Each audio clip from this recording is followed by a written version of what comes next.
말씀을 보면 이제 왕에 대한 내용들이 계속되는데 짤막짤막하게 이제 한 왕에 대한 것들을 이렇게 금방금방 지나가는 것을 볼 수 있죠. 오늘 본문은 누구에 관한 이야기예요? 아사 왕에 관한 이야기입니다. 이 아사 왕은 아비암이 죽은 후에 유다를 다스리는 왕이죠. 그러니까 유다의 왕입니다. 그런데 이 사람은 통치 기간이 얼마냐면 41년이에요. 10절을 보면 예루살렘에서 41년 동안 다스리니라 그러죠. 41년 동안 굉장히 긴 세월을 다스리는 거죠. 그의 아버지 아비암은 얼마나 다스렸어요? 네, 어제 본문에 보면 3년. 네? 그러니까 짧은 기간 동안 그 왕의 역할을 했는데 그의 아들 아사는 41년 동안 했습니다. 그런데 재미있는 것은 뭐냐면 여기에 그의 이력을 이야기하는데 그의 이력에 대해서 뭐라고 얘기하냐면 그의 어머니가 누구냐 하는 것을 얘기하죠. 10절 예루살렘에서 41년 동안 다스리니라. 그의 어머니의 이름은 마가라 아비살롬의 딸이더라 그러죠. 자, 그의 어머니가 누구라고요? 아비살람. 이 아비살람은 누구의 딸이라고 그랬어요? 어제 본문에 나왔죠? 압살롬의 딸이었습니다. 그러면 지금 어제 본문에 보면 어제 왕은 누구였어요? 아비암이잖아. 아비암의 어머니가 누구라고 말하죠? 예, 여기도 보면 2절로 가면 그의 어머니 이름은 마가요 아비살롬의 딸이더라. 똑같죠? 그러면은 얼뜻 보면 이 아사와 아비암은 형제인가 같은 어머니니까요. 그렇게 오해할 수 있습니다. 하지만 이 아사는 아비암의 아들입니다. 아들이에요. 그러면 같은 부자지간인데 어떻게 어머니가 같을 수 있을까? 그건 불가능한 얘기죠. 그런데 그 이스라엘 역사를 기록할 때는요, 그 아들이나 딸이라고 해서 바로 그 직계의 일대만 얘기하는 것이 아니고 2대, 3대를 얘기할 때가 있어요. 또 아버지라고 할 때도 바로 아버지가 아니라 그의 조상을 이야기할 때가 있단 말이죠. 그러니까 여기에 그 아비살롬의 딸이더라. 그의 이름은 마아가인데 이 사람은 그 조상인 거죠, 조상. 근데 왜 이렇게 기록을 했느냐? 그가 여전히 태후로서 그 정권을 쥐고 있었다는 걸 말하는 겁니다. 그러니까 아버지 때도 그가 태후로 있고, 그리고 그의 아들 아사가 왕일 때도 지금 그런 자리를 차지하고 있다는 겁니다. 그러니까 그의 어떤 위치가 그 자리를 차지하고 있다 하는 겁니다. 그러니까 그의 파워가 있는 거죠. 그의 파워가 있는 거예요. 근데 이 아사 왕은 어떤 특징을 가지고 있냐면 그의 아버지와 다른 것은 11절 아사가 그의 조상 다윗같이 여호와 보시기에 정직하게 행하여 그러죠. 자, 누구와 같다고요? 다윗같이. 그러니까 다윗 같다는 이야기는 그가 신앙을 가지고 하나님을 향해 있을 때는 늘 다윗같이 그래요. 그러니까 다윗은 신앙의 모범으로 항상 표현을 해요. 하지만 이 아사의 아버지는 누구예요? 아비암. 아비암은 정직하지 못하고 악한 왕이죠. 악한 왕. 또 그 위로 가면 르호보암 있죠? 르호보암도 악한 왕이에요. 그 위로 올라가면 솔로몬. 그러니까 솔로몬도 말년이 좋지 않았죠. 그러니까 그 다윗, 솔로몬 이어서 르호보암과 아비암은 하나님이 보시기에 온전하지 않았는데 그 다음에 나오는 아사는 여호와 보시기에 정직했다. 다윗과 같이 그렇게 말합니다. 그러니까 그가 여호와 보시기에 정직한 자로서 어떤 일을 행했느냐? 남색하는 자를 쫓아내고 우상을 없애고 그리고 결정적인 것은 뭐예요? 13절을 보면 또 그의 어머니 마아가가 혐오스러운 아세라상을 만들었으므로 태우의 위를 패하고 그 우상을 찌고 기드론 시냇가에서 불살랐으나. 그러니까 그 태우가 힘이 있음에도 불구하고 그를 폐위시켰어요. 왜? 그는 아세라상을 만든 우상을 숭배하는 그런 여인이었기 때문에, 그리고 그 영향이 컸기 때문에. 그러니까 이게 지금 한 문장으로 되어 있지만 실제로 그것을 폐위시키는 과정이 얼마나 힘들었겠어요. 어떤 개혁을 한다고 할 때는 그렇게 쉬운 게 아니죠. 이게 잘못된 것을 고치는 것은 진짜 힘들어요. 잘된 것이 망가지는 것은 쉽게 망가져요. 한순간에 망가져요. 근데 망가진 것을 고치는 데는 시간이 엄청 커요. 우리가 이제 전쟁 이야기를 하잖아요. 전쟁이 아니더라도 예를 들면은 뭐 옛날에 보면 뭐 북한에서 그 무장 간첩이 왔잖아요. 그럼 무장 간첩 한 사람을 잡기 위해서는 군인 한 사람만 등장하는 게 아니에요. 한 사람을 잡기 위해서는 그냥 수십 명, 수백 명, 더 많은 수천 명이 등장하잖아요. 그러니까 수천 명이 모여서 한 사람을 잡아요. 그러니까 이 악한 왕이 만들어 놓은 그것을 선한 왕이 나타나서 그것을 개혁하는 데는 굉장히 많은 어려움이 있습니다. 그래서 여기 보면 그 폐우를 폐위시켰다. 그것이 굉장히 태우를 폐위시켰다는 것은 굉장히 어려운 일이지만 그 일을 누가 해냈어요? 아사가 해냈다 이거죠.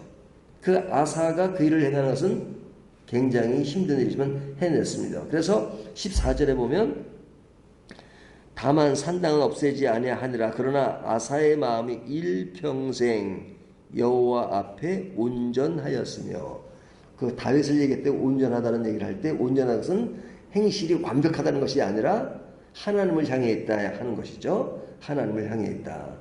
그래서 그를 좋게 평가하고 있습니다. 그러면서 그는 은과 금과 그릇을 성전에 바쳤다라고 이야기하죠. 15절 그가 그의 아버지가 성별한 것과 자기의 성별한 것을 여호와의 성전에 받들어 드렸으니 곧 은과 금과 그릇들이더라 이렇게 말합니다. 자, 이와 같은 모습을 보인 것은 그 앞에 르호보암과 아비암의 행적과는 반대로 개혁을 단행하는 일이었죠. 자, 그런데 그가 이런 일을 할 때 북쪽의 왕은 누구였어요? 여로보암. 여로보암이 그대로 왕이었어요. 그렇지만 여로보암이 길게는 아니고 그가 있는 동안에 한 2년 정도 여로보암의 모습을 보았고, 그리고 그 다음에 바하사 왕이 등장하게 되죠. 그래서 이 바하사와 계속 전쟁 중이라고 하는 것을 이야기하고 있어요. 그러니까 굉장히 어려움이 있었지만 그런 가운데서도 신앙을 유지했다 하는 것을 이야기합니다. 그래서 여기까지는 참 좋아요.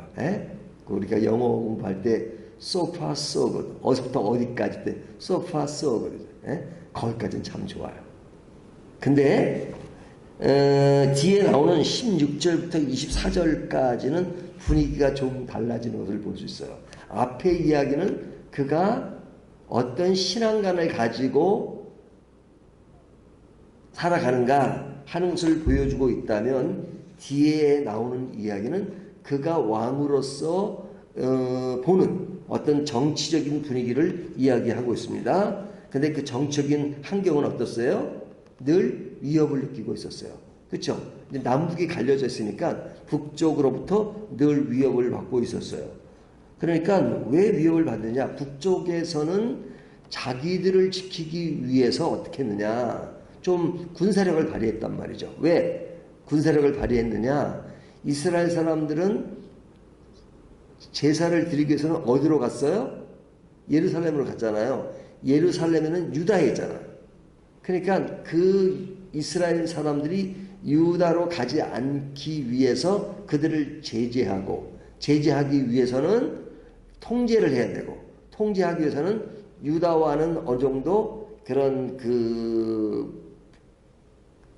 힘의 그런 균형을 잡아야 되는 그런 상황에 있었습니다. 그래서 이 북쪽의 바이사는 전쟁을 늘 실행했고, 그리고 예루살렘을 빼앗아야지만 된다고 생각했습니다. 그래서 예루살렘을 뺏기 위한 건축을 했는데, 그것이 17절에는 라마에 건축을 했다 이거죠. 예? 그러니까 그런 요새를 만드는 거죠, 요새. 그러니까 그런 강한 그런 힘을 그들이 가지고 그들을 넘보고 있었습니다. 그러니까 그런 상황에 이 아사는 그것을 해결하기 위해서 어떻게 했느냐, 그 위쪽에 있는 아람왕에게, 아람왕 누구냐면 벳하달에게 어떻게 했느냐, 그들에게 성전에 남은 은가금을 그들에게 보낸 겁니다. 보내고 그들에게 이 북쪽 이스라엘을 치도록 요구를 한 겁니다. 자, 그들이 북쪽 이스라엘을 치기 위해서 성전의 은가금을 그들에게 보내고, 그리고 그들에게 치도록 했다는 것이죠. 자, 그러니까 그런 위협 때문에 북쪽에 있는 그 라마 건축을 중단하고 디르사에 거주하게 되었다라는 것이 21절에 나오죠. 그러니까 그 효력은 좀 본 겁니다. 그렇게 정치적으로 한 것은 좀 덕을 본 거예요. 하지만 오늘 본문이 강조하고 있는 것은 뭐냐면, 앞에 나오는 것은 굉장히 신앙적이었잖아요. 하지만 정치적인 전략이나 흐름은 굉장히 인위적이죠. 그러니까 이게 분위기가 달라요. 그래서 제일 마지막에 보면 그가 말년에 발에 병이 걸렸다라는 것을 이야기합니다. 그런데 이 사건은 열왕기상만 아니라 역대상하에도 보면 이 내용이 기록되어 있잖아요. 그런데 그곳에서 보면 이 아사에 대한 것이 그 끝으로 갈수록 이렇게 상황이 좋지 않은 그런 것을 보여주고 있습니다. 그래서 말년에 그가 발에 병에 걸렸다가 그리고 죽는 것을 볼 수 있어요. 그러니까 이 두 가지 면이 오늘 본문에는 부각이 돼요. 그러니까 아사 왕은 다른 왕과는 달리 그런 조혼적, 온전했다 하는 어떤 신앙의 면을 강조하지만, 그러나 그 신앙적인 입장에서는 좋지만, 그러나 실제 삶의 영역으로 들어갔을 때 정치적인 영역, 왕이니까 정치적인 영역이 큰 그의 삶의 터전이잖아요. 하지만 그것은 굉장히 인위적이었다 하는 것을 이야기합니다. 그러니까 하나님을 의지하는 것은 언제만 의지하는 거예요? 하나님을 언제만 의지하는 거죠? 항상이죠. Always. 어느 곳에서나 어느 시간이나 어느 장소나 항상 하나님을 의지하는 거죠. 근데 어느 부분에는 하나님을 의지하고 어느 부분에는 하나님을 의지하지 않으면 어떻게 되겠습니까? 그것은 불균형이죠. 우스갯소리로 옛날에 어떤 목사님 사모님이 어느 날은 강대상에다 이불을 폈대요. 강대상에다가. 그러니까 그 목사님, 왜 강대상에다 이불을 펴? 여기서 잘라 그런다고. 그러니까 왜 여기서 잘라? 집 있는데. 그러니까 여기서 자자고. 왜 그러냐고 그랬더니, 당신은 언제가 가장 경건하고 성스럽게 느끼는 설교할 때. 그때는 아주 경건하게 느꼈는데, 그 딱 강대상에 내려오고 집에 오거나 바깥에 나면 완전히 다른 사람이 되어서 그냥 경건할 때 유지를 위해서 그냥 잠도 그냥 경건한 것을 자야 되겠다고 그렇게 얘기했다는 우스갯소리가 있습니다. 그러니까 그 뭘 이야기하는 거예요? 삶의 불균형. 그냥 설교할 때는 거룩한데 설교가 끝나고 삶의 영역에는 기독교인인지 아닌지 목사인지 아닌지 모른다면 그거는 언밸런스잖아요. 그러니까 내가 기도할 때는 그럴싸하게 보이고 성경 말씀을 공부할 때는 그럴싸하게 보이지만, 그러나 삶의 터전에 나가서 그냥 그리스도인의 영향을 발휘할 때 보면은 엉망이란 말이죠. 사람 관계를 대할 때나 그럴 때 보면 늘 자기 욕심에 쌓여 있고 자기 중심적이고, 하지만 기도와 말씀은 또 엄청 봐요. 그러면 기도하는 것과 말씀은 너무너무 좋은 거잖아요. 하지만 그 모든 것이 다 그냥 뒤엎어져 버려요. 왜? 그렇게 함으로써 더 하나님 앞에 거룩으로 다가가야 되는데 그 모습을 보면 저 사람은 성경 보는 게 무슨 의미가 있고 기도하는 것이 무슨 의미가 있는가라는 생각을 하게 되잖아요. 그러니까 사람들이 더 비아냥거릴 수 있죠. 아유, 저 사람은 뭐 하나님을 믿는다는데 삶을 보면 더 엉망이야. 그래서 성경 구약에 보면 그런 얘기가 많잖아요. 너희가 하나님을 욕되게 한다. 그것이 뭐예요? 이중적인 생활. 경건해 보이는데 실제 생활 가운데 경건하지 않아요. 말씀과 기도로서는 하나님을 향해 있는 것 같은데 생각하는 거나 사람들을 대하는 것이나 그것은 보면 늘 자기 욕심에 쌓여 있고 자기중심적이고 그리고 자기한테는 굉장히 아주 관대하면서도 남에 대해서는 냉정하고 그런 모습이라면 그 불균형이잖아요. 그런데 아사의 모습은 그런 것이 있어요. 뭐 완전히 이렇게 삐뚤어지고 그런 건 아니었어요. 하지만 좀 아쉬운 것은 좀 아쉽다는 표현이 나을 거예요. 아쉬운 것은 뭐냐면 그렇게 종교개혁을 행하고 그러면서도 왜 정치에 있어서는 왜 하나님께 의지하지 않았을까? 이게 발병에 걸렸다 그랬잖아요. 발의 병에. 그때도 보면 하나님께 기도하는 모습이 안 나와요. 의사는 찾긴 했어요. 의사는 찾지만 그럴 때 하나님께 의지하지 않아요. 우리가 아플 때 병원에 가는 것은 너무 당연하죠. 하지만 기본 전제는 뭐예요? 하나님께 의존하는 거잖아요. 하나님 이 병을 낫게 해주십시오. 기도할 수 있죠. 하지만 아유 병 고치는 것은 하나님의 영역이 아니고 그거는 의사의 영역이야. 그러면 그건 신앙의 반쪽밖에 안 되는 거죠. 모든 영역이 하나님 안에 있는 것 이것이 중요한 겁니다. 그렇기 때문에 신앙에서는 쇼윈도 부부처럼 되면 안 돼요. 쇼윈도 부부라는 게 뭔지 아시죠?